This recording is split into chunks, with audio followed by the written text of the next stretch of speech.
All Souls Unitarian Universalist Church, building community, inspiring growth, creating change.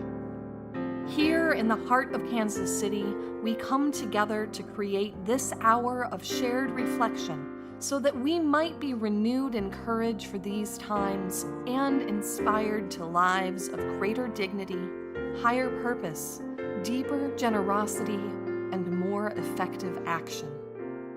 May the words and music and images that we offer today nourish our best selves, calling forth abundant wisdom and love, a love that has the power to overcome both loneliness in the heart and oppression in the world. Welcome to our service. Arise, O souls, arise.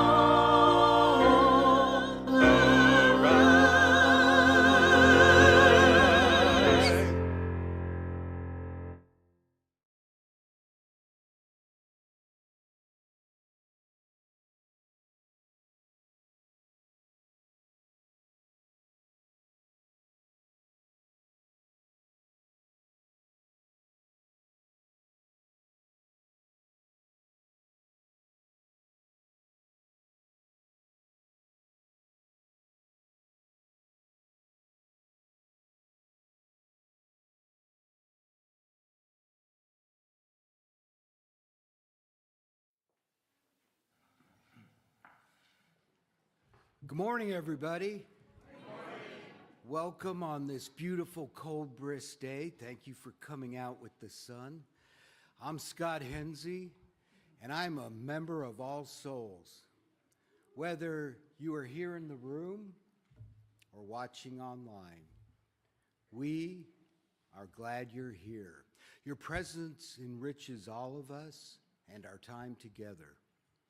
We are a Unitarian Universalist congregation.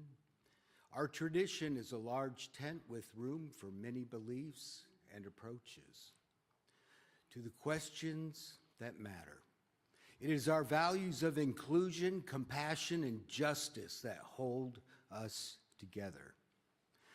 We seek to build the beloved community, making room for everyone, and creating a world where everyone's needs are met. You may be new here this morning. Welcome. We know that your first time attending a church, you may want to keep a low profile and just check things out quietly. That's great. We're glad you're here. But if you're a visitor and you're excited to be here, raise your hand. Let us know you're here, and we invite you to raise your hand at this time. Look at this.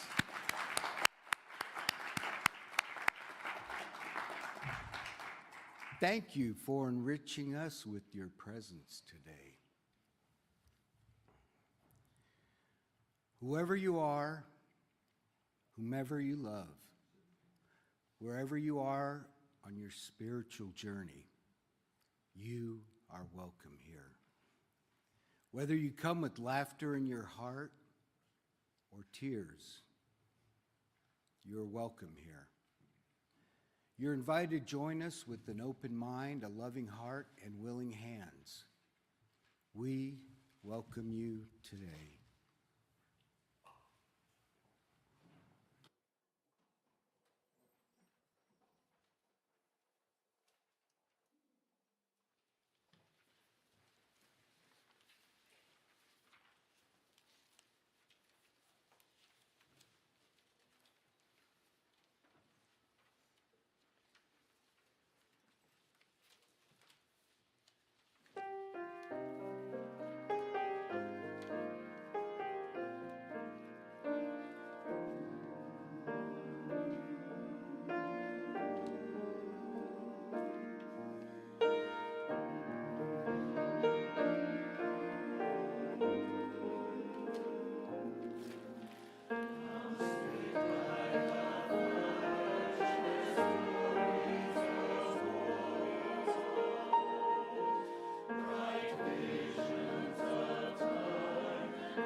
Thank you for being here this morning. It's cold. As somebody who lived in Minnesota for 12 years, I will still say, it's cold. My wonderful spouse had to go out early and make sure there was air in my tires, and I appreciate him for that. So thank you for venturing out when no one wants to venture out. And thank those of you who are at home watching from the warmth, having not ventured out, for still joining us on what is otherwise a sunny, beautiful day. Thank you for joining us, because truly all of us are enriched because you are here. These opening words are by Peggy Clark. In the dark of the season, in the dark of time, in the dark of the city, we are a people of fire. In the cold of the season, in the cold of the time, in the cold of the city, we are a people of fire. In the mystery of the season, in the uncertainty of the times, in the fragility of the city, we are a people of fire. Abandoning a life of dark and cold and uncertainty, we gather on Sundays to remember together how to be a people of fire.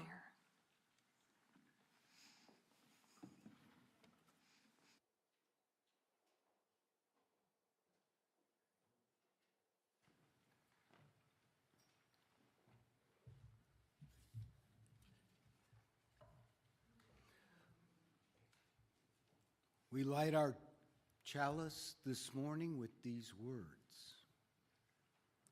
As a people of fire, we kindle our chalice, a symbol of hope.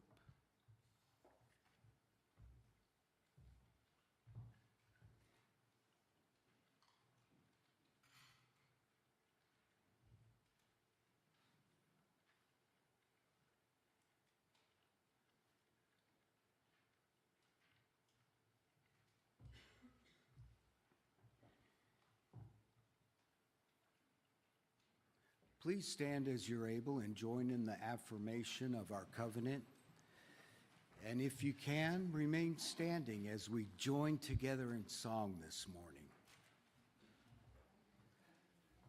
Together we affirm, goodwill is the spirit of this church, and service is its law. This is our great covenant, to dwell together in peace, to seek the truth in love, and to help one another.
anyone who would like to come forward and sit on the floor or in the chairs right in the front row so that I can tell you about one of my favorite animals ever, please come forward and do so.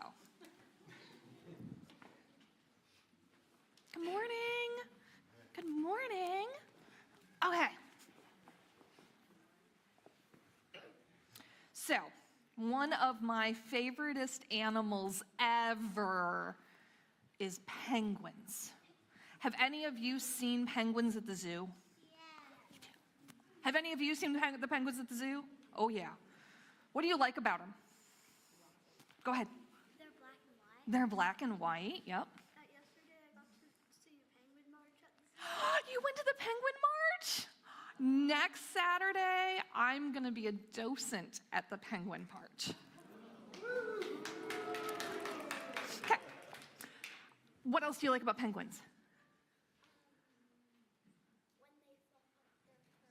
When they fluff up their feathers. Yeah. Yep. When they slide down those Oh, when they slide down the slope on their bellies? Yeah. Yes. Oh my gosh. I mean, let's be honest. Why do we love penguins? They're so cute. So, I'm not going to tell you all of the facts about penguins that I know because we will be here for hours. But I want to talk to you about emperor penguins. And I will admit, the Kansas City Zoo and Aquarium does not have any emperor penguins. The largest ones we have are king. But emperor penguins are special because they live on Antarctica, like actually on Antarctica. And when Antarctica plunges into the winter darkness, every other creature anywhere near Antarctica says, oh no, and heads north because it doesn't want anything to do with winter in Antarctica.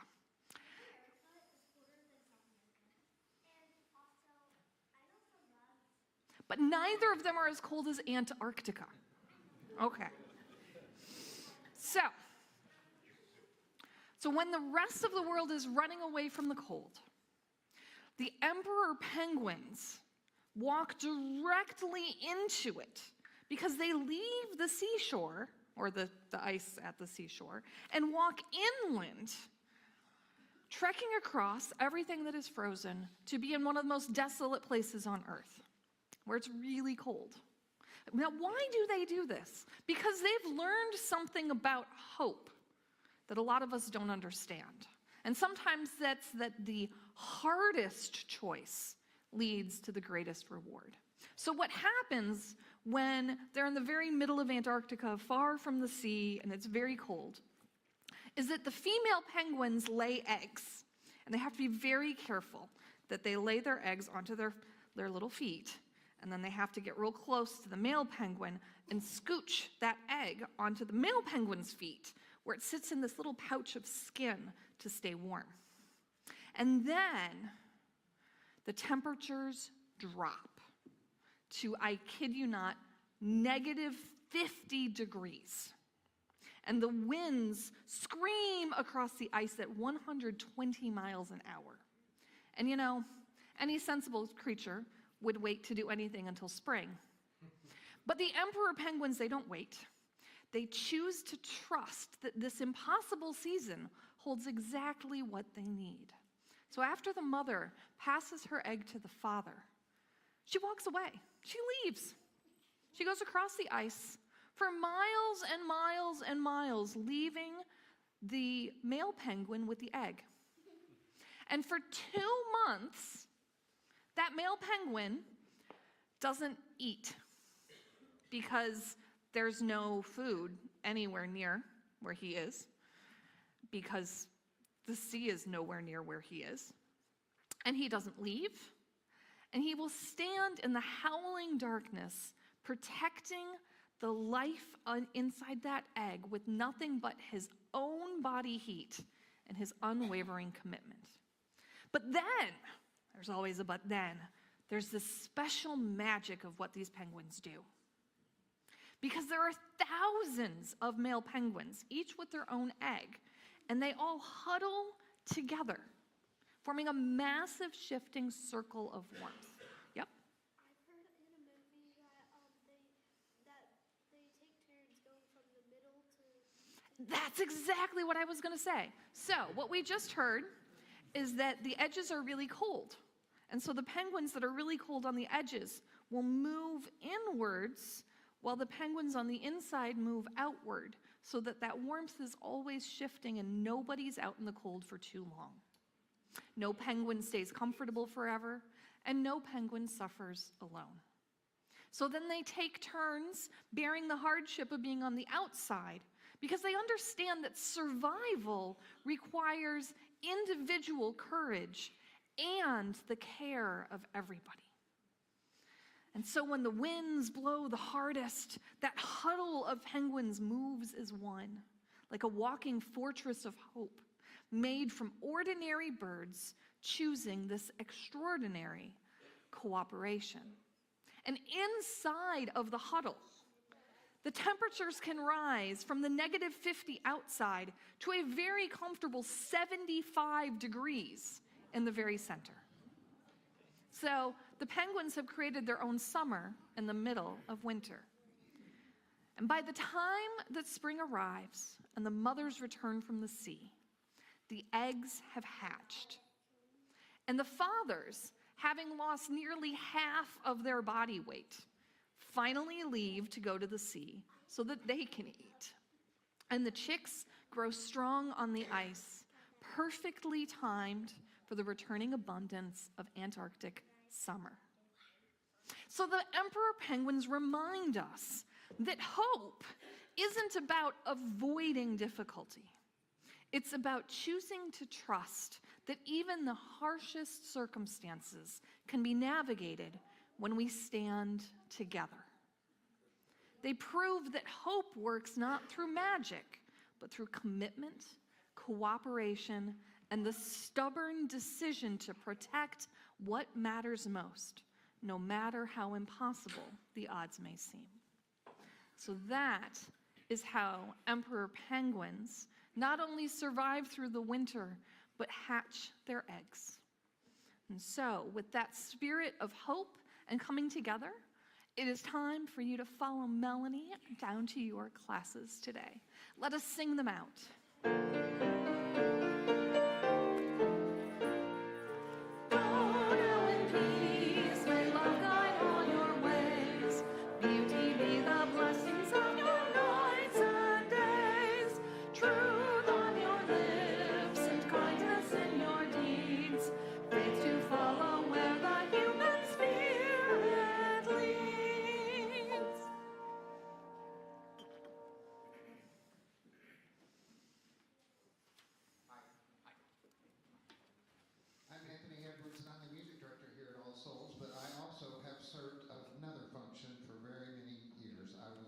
The secretary of the AIDS Service Foundation of Greater Kansas City.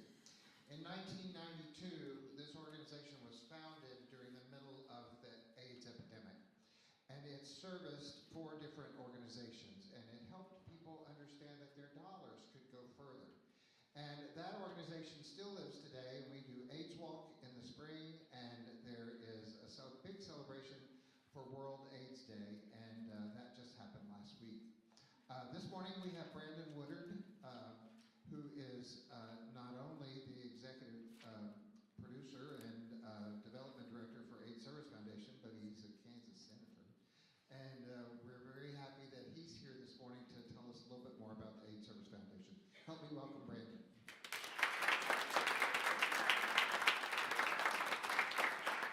Hello, good morning. It's so good to be back. And now I want to go check out some emperor penguins. As Anthony said, well, he actually upgraded me. I'm a representative, not a senator, but not yet anyway. But for more than 33 years, the AIDS Service Foundation has worked to raise funds, raise hope, and raise awareness for the nearly 6,000 people living with HIV in the Kansas City metro region. We do that through raising funds and supporting our 3 primary recipients, Casey Care Health Center, Save Inc., and Hope Care Center, as well as 10 other nonprofits last year that work in and around prevention, housing, education, and treatment. And our World AIDS Day event last week was really exciting. It was called Shine Together, and we did that because with all of the uncertainty going on at the federal level, just to name a few things that have happened with the HIV space, this administration has canceled 145 NIH grants. They've halted international and USAID programs, eliminated CDC's HIV prevention office and housing programs, and directed agencies to stop observing World AIDS Day. We're not going to let them stop our hope, our awareness, and the work that we're doing. So we had an event last week called Shine Together, which was a fun ability for us to bring the community together. And so your work stays here. Any dollars raised stay right here in Kansas City and go to supporting the nearly 6,000 people living with HIV. We're not going to stop, even with whatever administration is there, working to create a future where the new HIV transmissions are rare. So thank you for having us. Thanks for everything that you do, and thanks for being so rooted here in your community as well.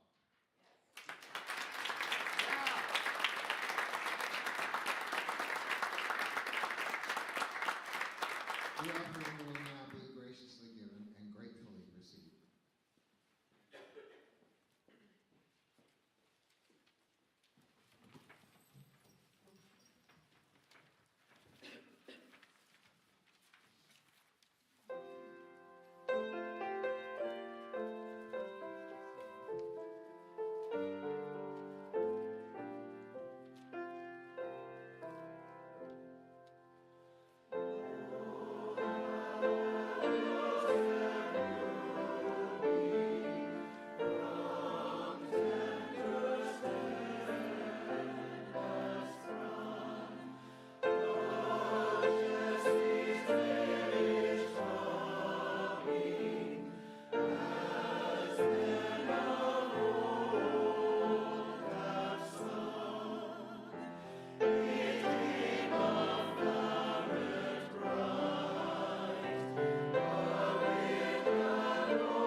Please join me in the dedication of our offering. We dedicate our offerings and our actions to the mission at the heart of this congregation, to build a respectful, caring community, to inspire personal and spiritual growth, and to create change toward a just and compassionate society.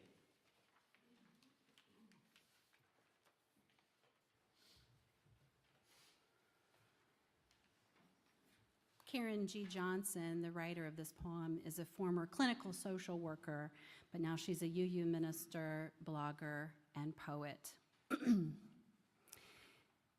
Inexplicable how we rise each morning instead of burying our heads under bed covers, sewing them shut. Why we keep on welcoming babies with bone-deep joy to this sordid world. How we fill burlap sacks with grit and gratitude, our hands shredded as we drag one over the other. How we refuse the daily pull towards greedy dark, keeping at least one toe, some of us whole torso, in the light. Inexplicable.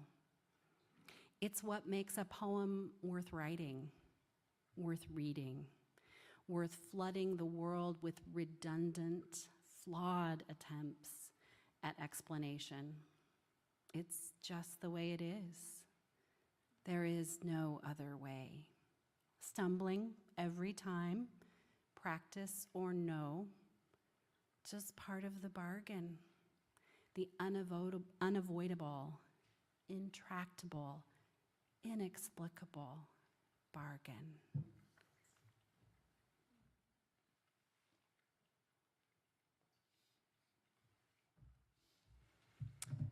From Too Soon to Tell, The Case for Hope Continued by Rebecca Solnit.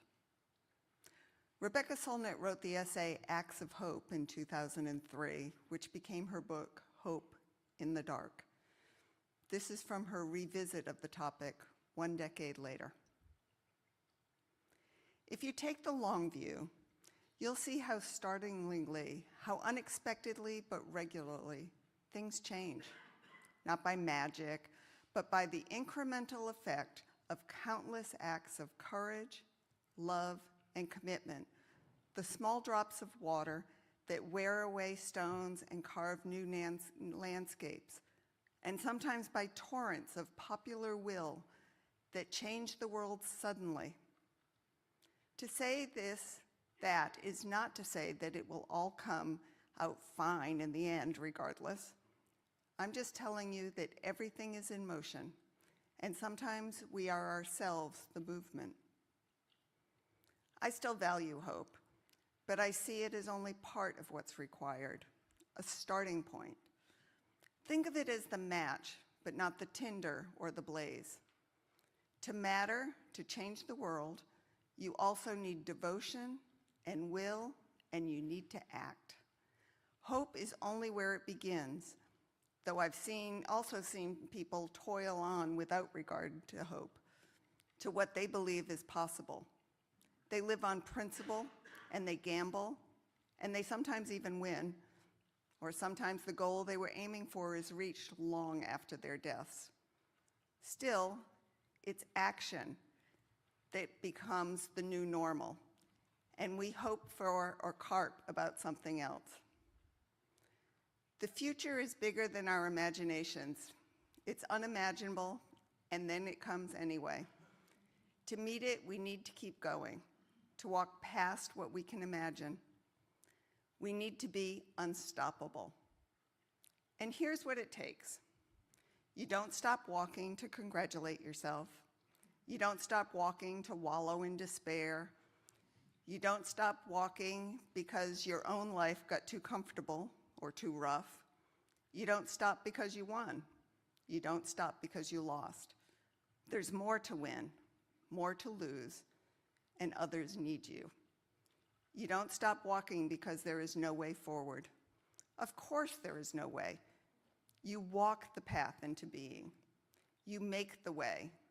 And if you do it well, others can follow the route. You look backward to grasp the long history you're moving forward from, the paths others have made, the road you came in on. You look forward to possibility. That's what we mean by hope. And you look past it into the impossible, and that doesn't stop you either. But mostly you just walk. Right foot, left foot, right foot, left foot. That's what makes you unstoppable.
Thank you, choir.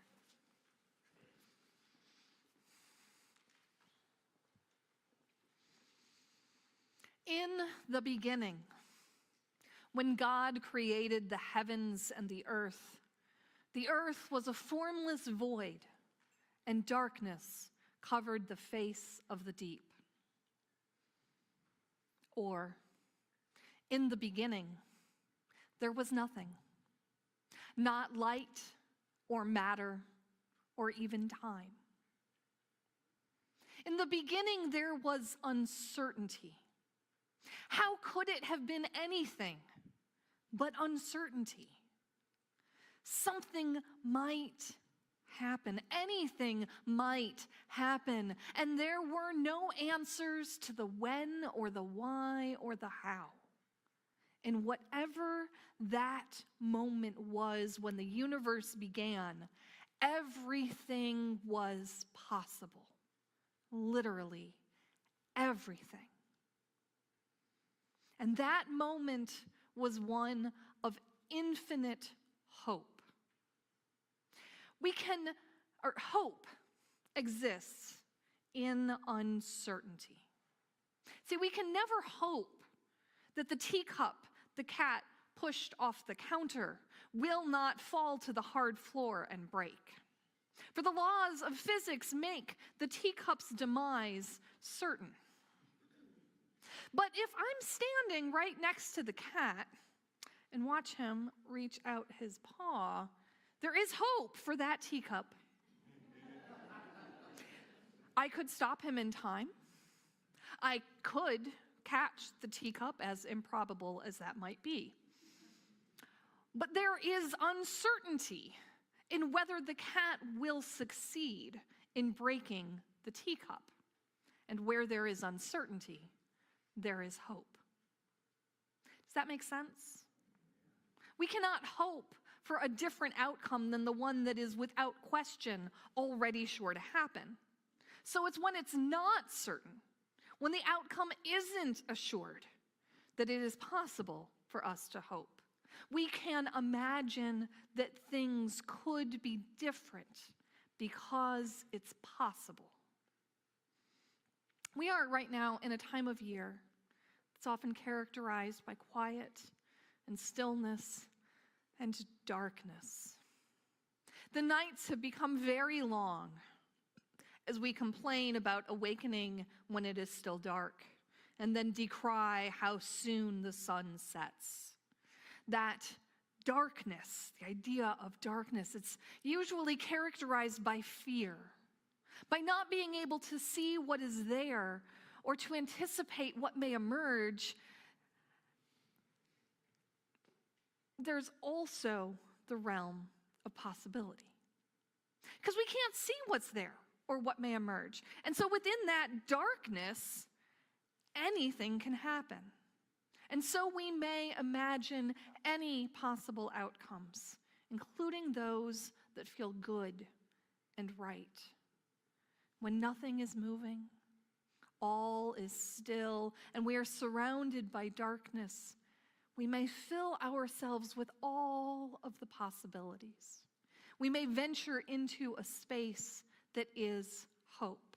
Wonder about what may be, how you may address your needs, even for a moment. The wondering is the sacred work of this season, opening ourselves to the possibilities that surround us, but that remain unseen in the darkness, reaching into the uncertain to find what just might come if we bring it into being.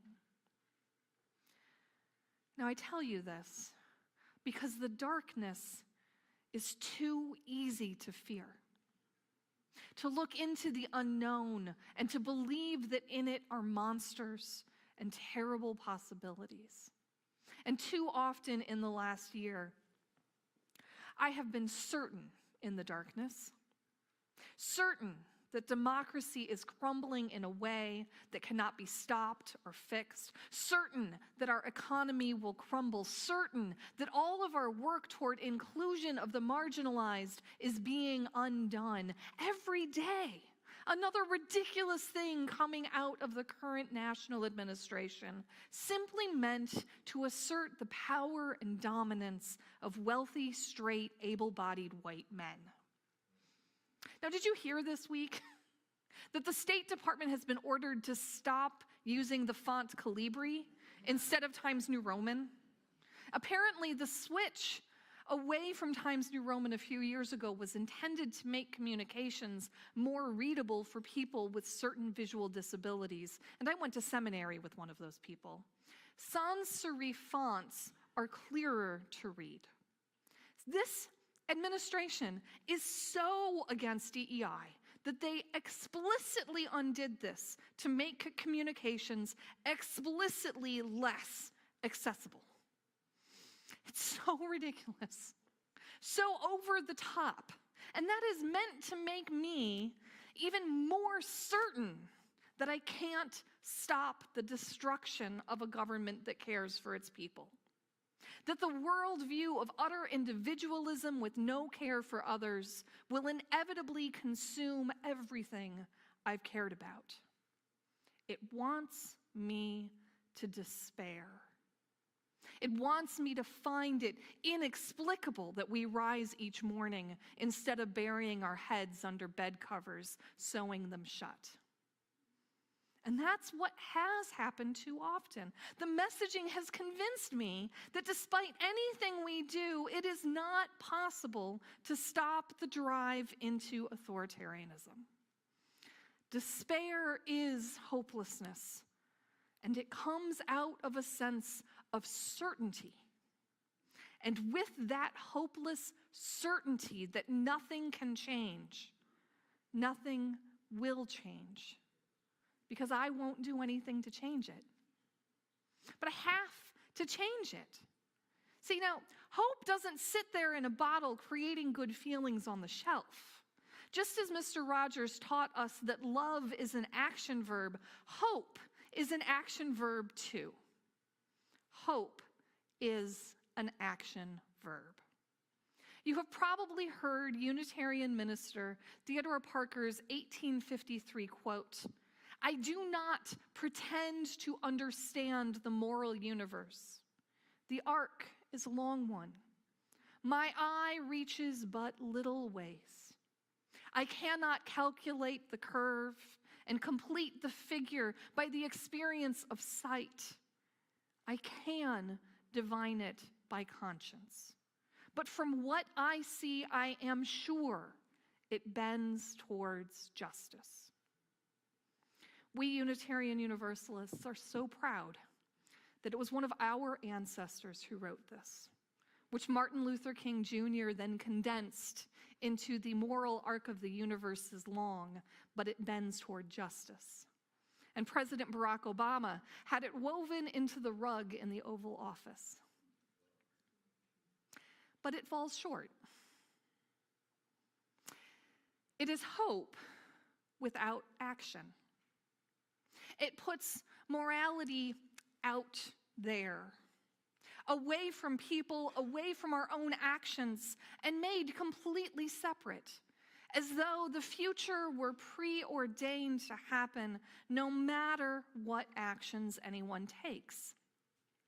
But yet, at the same time, Parker was a strong abolitionist who hid people in his home from those pursuing them under the Fugitive Slave Act. I've told you before that he carried a pistol and kept it on his desk as he wrote. So now, how is it that someone who was taking such direct action also put the future on this pedestal, far away from what we do in the moment? And I can only imagine that he was fighting the despair in his own heart. Because at that point in time, 1853, the pro-slavery Democrats had essentially taken over the government, establishing more and more severe laws designed to continue and support the institution of slavery in this nation.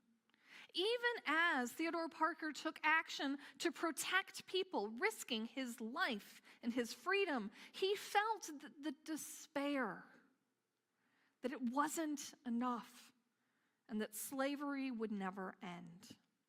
And I imagine he must have felt so hopeless. All he could do to keep going amidst the certainty that his efforts were futile was to create this sense of hope that was outside of humanity, a moral arc of the universe, some natural state of creation that preordained an eventual state of justice. And I do not blame him for his own struggle. He is saying that while he sees no direct hope in the moment, that everything is dire and appears hopeless, he had to believe that someday, somewhere, there would be justice, even if he can't possibly see it. And he didn't. Theodore Parker did not live to see the end of the Civil War. He never witnessed the end of slavery as he knew it in the United States. Today, many Unitarian Universalists hold up his words while also pointing out that it is our job to bend the moral arc of the universe, just as he was actually doing at the time that he wrote them. Oh, how I wish that he'd lived to revisit that writing and to reframe it, seeing what had happened. But in the midst of the worst moments in American history to that date, he could not see that his actions were making a difference. And this is what I want to remind you. It feels hopeless right now. I've shared with you time and time again the litany of ways in which justice is being torn down along with democracy, that human rights have ceased to matter in the United States, at least in the eyes of our highest leaders.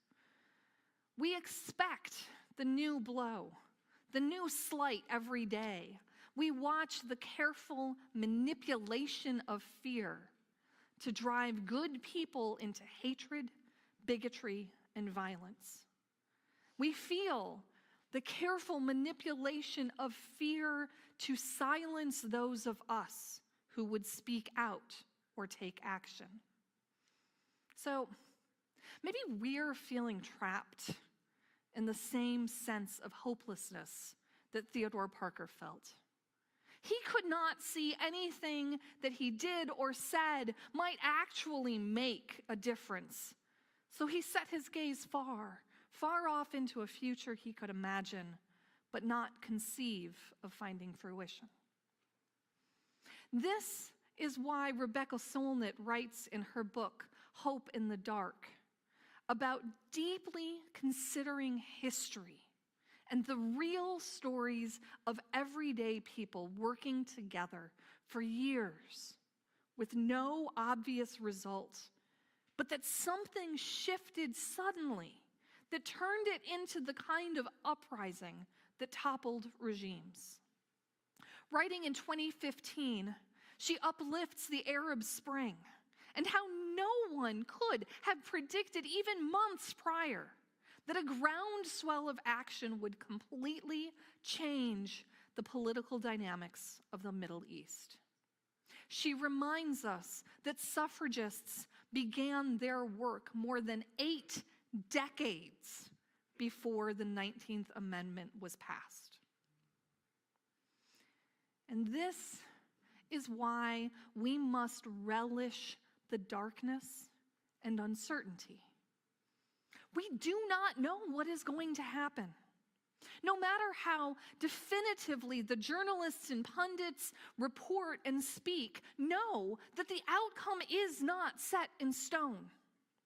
Everything is complex and constantly moving in all of the directions all at once. Civilization is humanity's attempt to do something about the power of chaos and its unpredictability. But that unpredictability remains at the base of all that we are and all that we know. And history has proven to us time and again that the outcome remains uncertain. Solnit loves this quote from Zhou Enlai, who was the premier of the People's Republic of China under Chairman Mao. It was in the early 1970s when someone asked him his opinion of the French Revolution.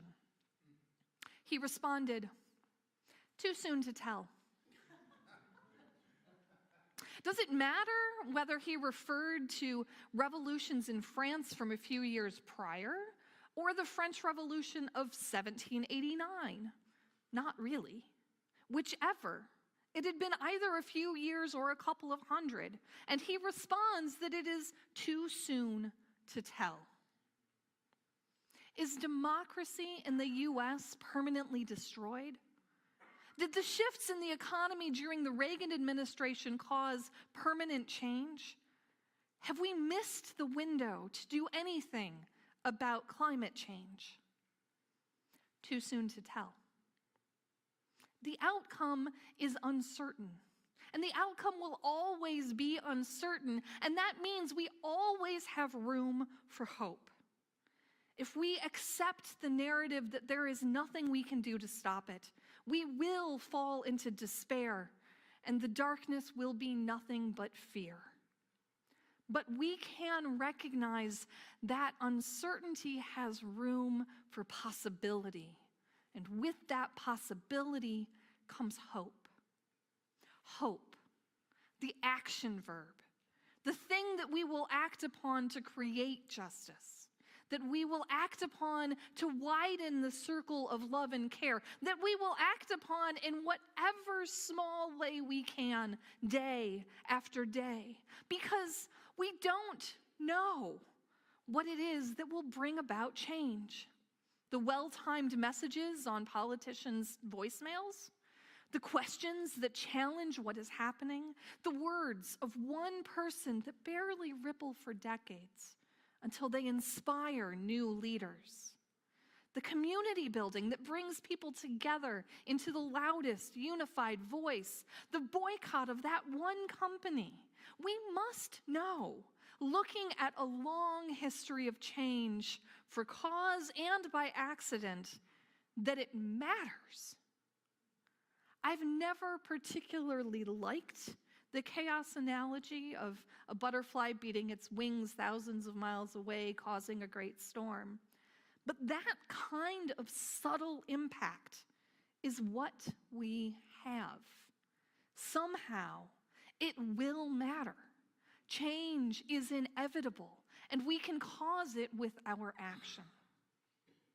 If hope is the answer to despair, action is the lifeblood of hope. Let it breed ever more hope in ever more people, and may we know that our actions do bend the moral arc of the universe toward justice. So do not fear the darkness. Breathe it in and know that despite the quiet and stillness, within it there are possibilities beyond possibilities. Know that everything is uncertain. Find in it the thing that will keep us getting out of bed every morning.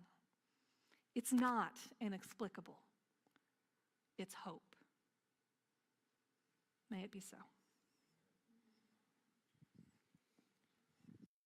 Please rise in body or spirit and let us sing together, "Come Sing a Song with Me."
We release this flame, but not the light of truth, the warmth of community, or the fire of commitment. These we carry in our hearts until we are together again. 2 things to let you know about. First, all visitors who want to learn more about Unitarian Universalism and to ask all of their questions about All Souls are invited to UU Basics in the library at noon. Follow the signs. Also, Immediately after the service, we have church members that have brought information and resources to help you contact your local and national representatives so that you can live out your hope through action today. Find the hope waiting for you in the uncertainty that is all around us. Live it out. Take action. And through our hope, may we create justice together.